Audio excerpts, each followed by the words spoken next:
교문이교회 성도 여러분, 안녕하세요. 11월 7일 월요일 새벽 기도에 참여하신 여러분을 진심으로 환영합니다.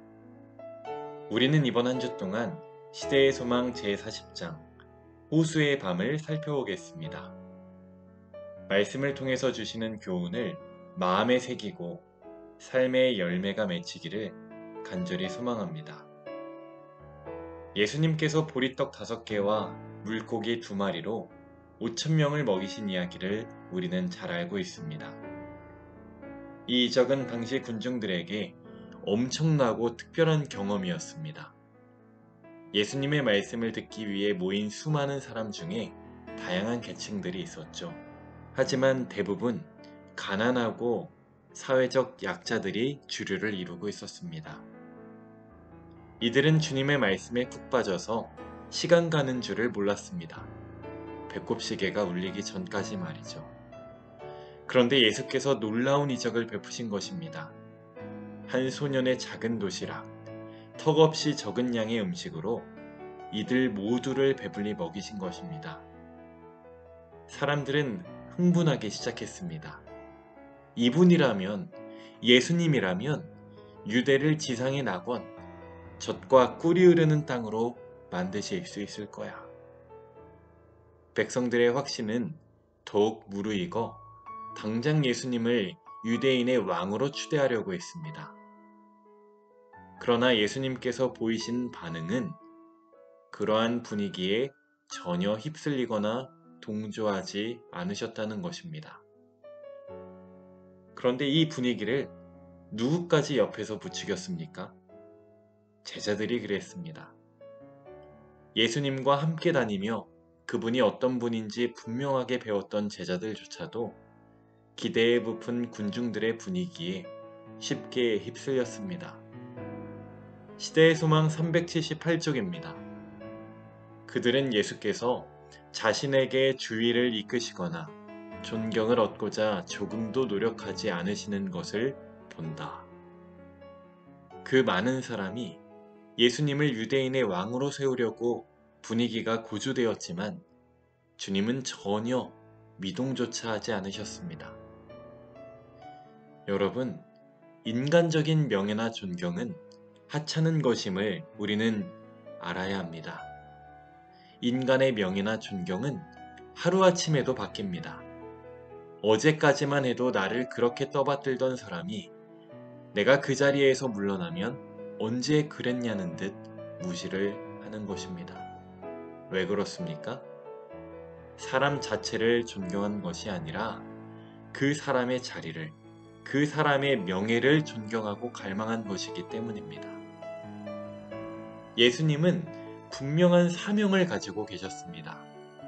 이 세상의 왕이 아닌 종으로서 자기 생명을 주시기 위해 이 땅에 오신 것이죠.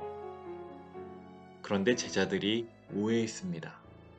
예수님이 동조하지 않으시는 이유는 그분이 너무 겸손하기 때문이야 라고요. 우리도 종종 예수님에 대해 오해할 때가 있습니다. 예수님이 어떤 분이신지, 신앙의 본질이 무엇인지 오해하는 것이죠. 여러분, 예수님 믿으면 복 받고 만사 형통할까요? 예수를 믿기만 하면 인생의 모든 장애물이 사라지고 부자가 되고 탄탄대로가 열릴까요? 여러분, 신앙의 길은 고난의 길이라는 것을 우리는 분명히 알아야 합니다. 그러나 한 가지 중요한 것은 참된 신앙은 고난 속에서도 평안과 위로를 준다는 것입니다. 이것이 바로 그리스도인의 특권입니다.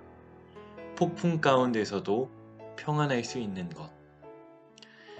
하나님 나라의 마지막 영광을 얻는 그날까지 고난의 길이 계속된다 할지라도 주님이 주시는 참 평안과 위로를 맛보는 저와 여러분이 되기를 간절히 소망합니다.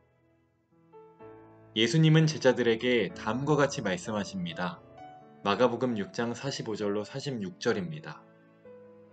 예수께서 즉시 제자들을 재촉하사 자기가 무리를 보내는 동안에 배 타고 앞서 건너편 베세다로 가게 하시고 무리를 작별하신 후에 기도하러 산으로 가시니라.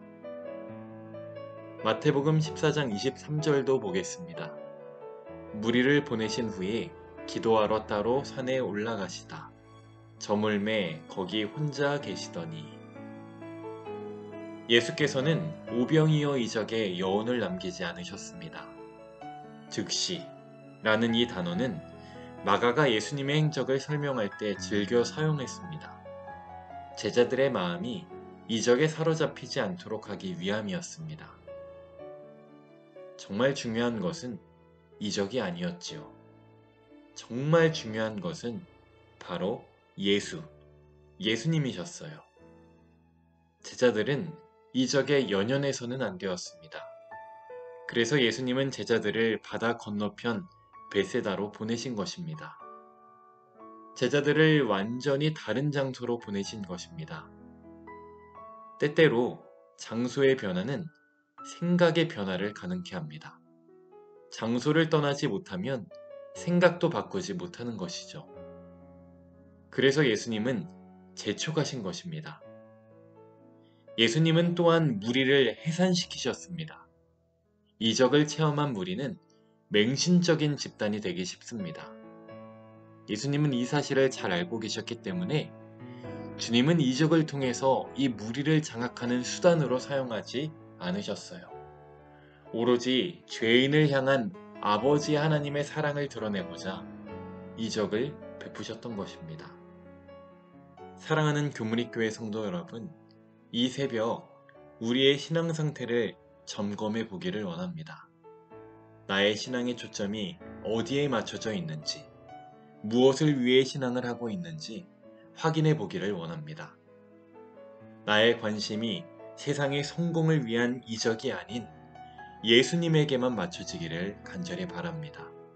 그래서 고난 중에서도 참 평안과 위로를 경험할 수 있는 진정한 그리스도인이 되시는 저와 여러분이 되기를 간절히 바라며 말씀을 마치겠습니다. 기도하는 시간을 갖겠습니다. 첫 번째로 우리 교회의 환우들을 위해서 기도해 주시기 바랍니다. 두 번째로 수능을 앞둔 30여 명의 수험생들이 있습니다. 이들을 위해서 기도해 주시기 바랍니다. 세 번째로 지난 10월 29일 안식일에 침례를 받은 3명의 성도님들의 신앙생활을 위해서 기도해 주시기 바랍니다. 그리고 마지막으로 개인 기도 제목을 위해서 음악이 마칠 때까지 기도하시겠습니다.